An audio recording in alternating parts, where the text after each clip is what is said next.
चला आज एका अशा व्यक्तीबद्दल बोलूया ज्याने आजच्या आधुनिक लोकशाहीचा पाया रचला. हो, आपण बोलतोय जेम्स मॅडिसन यांच्याबद्दल. जरा विचार करा, जर एक संपूर्ण देश चालवण्यासाठी एक नवी सिस्टम तयार करायची असेल तर सुरुवात कुठून करणार? मॅडिसन यांनी बरोबर याच प्रश्नावर काम केलं. पाहूया तरी त्यांनी हे कसं केलं. मॅडिसन यांनी सुरुवात केली एका साध्या पण खूप खोलवर विचार करायला लावणाऱ्या प्रश्नानं. तो प्रश्न होता, जर माणसं देवदूतांसारखी परिपूर्ण असती तर? खरं तर या एकाच प्रश्नात त्यांच्या संपूर्ण राजकीय विचारांचं सार दडलेलं आहे. काय असू शकते याचं उत्तर? तर आपल्याला कोणत्याही सरकारची गरजच पडली नसती. अगदी सरळ आणि थेट उत्तर आहे, नाही का? आणि याच एका वाक्यातून मॅडिसन आपल्याला मूळ मुद्द्यावर आणतात. आपल्याला सरकारची गरजच का असते? चला तर मग मॅडिसनच्या या विचारांच्या अगदी मुळाशी जाऊया. त्यांची सुरुवात होते मानवी स्वभावाच्या एका अगदी प्रामाणिक आणि परखड निरीक्षणातून. खरं आहे की माणसं परफेक्ट नसतात. आपल्या सगळ्यांमध्ये स्वार्थ असतो, राग असतो, आपण चुका करतो.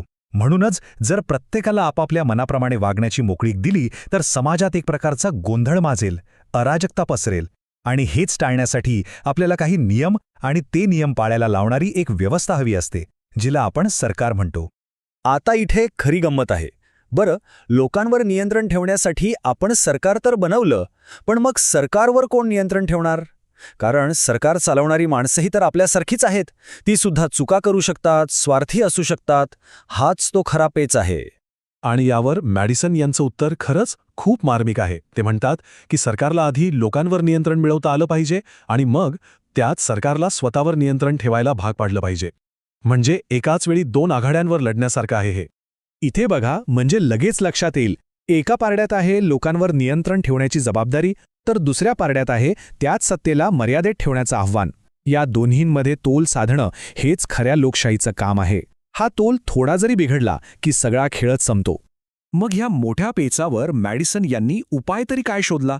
त्यांनी एक अशी भक्कम रचना, एक असा आराखडा तयार केला जेणेकरून सत्तेचा गैरवापरच टाळता येईल. चला त्यांच्या ह्या ब्लूप्रिंटवर एक नजर टाकूया. मॅडिसन यांना एका गोष्टीची प्रचंड भीती होती. ती म्हणजे सगळी ताकद, सगळी शक्ती एकाच व्यक्तीच्या किंवा संस्थेच्या हातात जमा होण्याची. त्यांच्या मते हीच तर हुकुमशाहीची, जुलुमशाहीची खरी व्याख्या आहे आणि यामुळेच आपलं स्वातंत्र्य धोक्यात येऊ शकतं.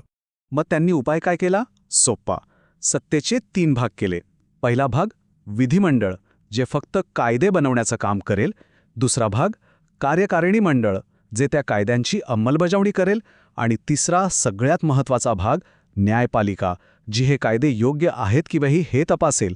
म्हणजे बघा, कोणालाच अमर्याद शक्ती मिळणार नाही. हा होता त्यांचा पहिला चेकपॉइंट. पण गोष्ट इथेच संपत नाही.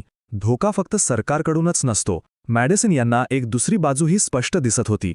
कधीकधी स्वातंत्र्याचा गैरवापर करणारे लोकही लोकशाहीसाठी धोकादायक ठरू शकतात.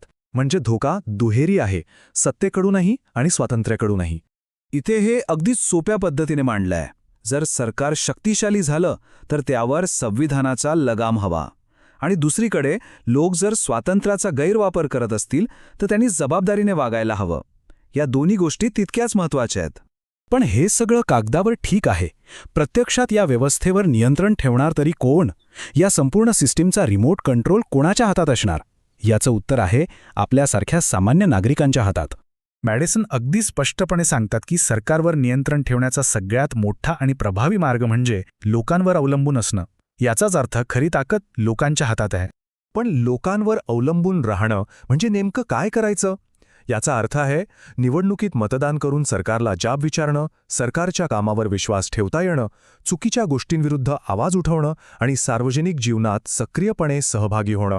बरं, आपण एवढी सगळी गुंतागुंतीची रचना पाहिली. सत्तेचं विभाजन, लोकांचा सहभाग, कायदे, नियम. पण हे सगळं का करायचं? या सगळ्याच्या शेवटचा उद्देश काय आहे? याचं उत्तर मॅडिसन यांच्या विचारांच्या अगदी केंद्रस्थानी आहे. मॅडिसन म्हणतात की या सरकार नावाच्या मोठ्या यंत्रामागे एकच अंतिम ध्येय आहे, आणि ते म्हणजे न्याय. ही व्यवस्था फक्त नियम आणि कायद्यांपुरती नाही, तर प्रत्येकाला न्याय मिळावा यासाठी आहे. किती मोठा आणि सुंदर विचार आहे हा. सत्तेचे विभाजन, लोकांचा सहभाग, घटनात्मक नियम, या सगळ्या गुंतागुंतीच्या रचनेचा पाया एकच आहे आणि तो म्हणजे प्रत्येकासाठी न्याय सुनिश्चित करणे. तर थोडक्यात सांगायचं झालं तर मॅडिसनची लोकशाही म्हणजे एका तराजूसारखी आहे. एका पारड्यात आहे स्वातंत्र्य आणि दुसऱ्या पारड्यात आहे न्याय. आणि या तराजूला सांभाळण्यासाठी संविधान, लोकांचा सहभाग आणि सत्तेवरील नियंत्रण यांसारखे भक्कम आधारस्तंभ आहेत. हाच त्यांच्या विचारांचा खरा गाभा आहे. पण एक प्रश्न उरतोच. मॅडिसन यांनी ही रचना 200 वर्षांपूर्वी केली होती. आजच्या या इंटरनेट, सोशल मीडिया आणि इतक्या वेगाने बदलणाऱ्या जगात त्यांचे हे विचार खरंच टिकून राहू शकतात का? यावर नक्की विचार व्हायला